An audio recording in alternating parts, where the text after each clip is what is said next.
भविष्यमा बुद्धको दर्शन नपाइने भयो भनेर दुःखले मात्र आँसु बगेको हो। यति भनेर ऋषि राजमहलबाट गए। राजमहलमा खुसियाली चलिरहेको थियो। शाक्य वंश अनुसार बालकको 5औं दिनमा नामकरण गर्ने चलन थियो। त्यस दिन पुरै शहर सिंगारिएको थियो। राजाले त्रिवेदमा प्राङ्गण 108 ब्राह्मणलाई भोजनको लागि निमन्त्रणा गरेका थिए। भोजन सकिएपछि नामकरणको बेला भयो। त्यहाँ उपस्थित 108 ब्राह्मणले सबै अर्थले सिद्ध गर्न सक्ने भएकोले उनको नाम सिद्धार्थ राखिदिए। त्यहाँ उपस्थित सबभन्दा कान्छा ब्राह्मणले कौण्डन्यले यी बालक घर गृहस्थी गरेर बस्दैनन्, यी बालक सर्व अर्थ सिद्ध गरेर संसारकै एक महात्मा हुनेछन् भनेर बताए। राजाले कौण्डन्य ब्राह्मणको यस्तो कुरा सुनेर राजालाई हर्ष र विस्मात दुवै भयो।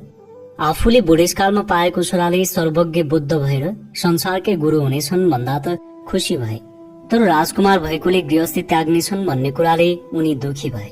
उनले ब्राह्मणलाई के कारणले गृह त्यागेर जानेछन् भनेर सोधे। ब्राह्मणले यिनी वृद्ध शरीर, रोगी शरीर, मृत शरीर र सन्यासी जस्ता रूपहरू देखेर बालक त्यागी भएर जानेछन् भनेर जवाफ दिए। ब्राह्मणको यस्तो कुरा सुनेर राजाले दरबारमा सबैलाई राजकुमारले यस्तो रूपहरू कहिले पनि नदेखुन् भनेर दरबारका हरेक कर्मचारीहरूलाई सचेत रहन आज्ञा दिए। राजाले भने, मेरो एक्लो छोरालाई बुद्धत्वको कुनै पनि खाँचो छैन। जसरी भए पनि छोरालाई हजारौं देवको अधिपति बनाएर चक्रवर्ती सम्राट बनाउने मेरो इच्छा छ। उनले भने। 7औं दिनको दिन रानी मायादेवीको निधन भयो। त्यसपछि सिद्धार्थको स्याहार सुसार, रेखदेख, हुर्काउने तथा बढाउने कामको जिम्मेवारी रानी प्रजापतिले गरिन्। प्रजापतिले सिद्धार्थलाई एकदमै धेरै प्रेम, माया, ममता दिएर आमाको धर्म र कर्तव्य निभाइन्। केही वर्ष बित्यो।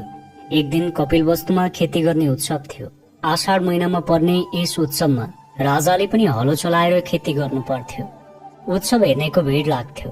राजाले जोत्ने गोरुको सिङहरूमा सुनको पाताले मोडिएका हुन्थे। त्यस खेतको एक छेउतिर एउटा जामुनको रुख थियो। त्यस ठाउँमा सफा गरेर पाल टाङ्न लगाए। धाईहरूको रेखदेखमा राजाले राजकुमारलाई त्यही रुखमुनि राखेर आफू खेततिर गए। केही बेरपछि धाईहरूलाई पनि राजाले जोतेको हेर्न मन लागेर राजकुमारलाई त्यही छोडेर उनीहरू खेतमा गए। धाईहरूलाई फर्कन अलि ढिला भयो। उनीहरू फर्केर आउँदा राजकुमार पलेटी कसेर ध्यान गरिरहेका थिए। उनीहरूले सिद्धार्थलाई छोडेर जाँदाको समयमा जामुनको छाया सिद्धार्थमाथि जसरी परेको थियो त्यो अहिले पनि त्यस्तै थियो। यो देखेर धाईहरूले अचम्म मान्दै सम्पूर्ण कुरा राजालाई सुनाए। राजाले पनि आश्चर्य मान्दै सिद्धार्थलाई साष्टाङ्ग प्रणाम गरे। जब राजकुमार 14 वर्षका भए तब रानी गौतमीले छोरा जन्माइन्, जसको नाम नन्द राखिएको थियो।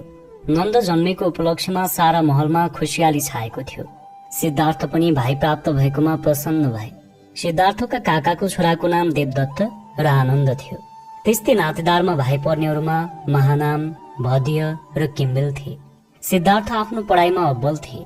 सिद्धार्थको प्रगति देखेर देवदत्तले आफूभित्रको ईर्ष्यालाई दबाउन कठिन हुन्थ्यो। देवदत्त शारीरिक दृष्टिले बलवान थिए भने सिद्धार्थ अधिक फुर्ती भएका व्यक्ति थिए। सिद्धार्थले आफ्नो अध्यापक अर्जुनलाई यस्तो प्रश्न सोध्थे जुन प्रश्नको उत्तर दिन उनलाई घण्टौं घण्टासम्म सोच्नु पर्थ्यो।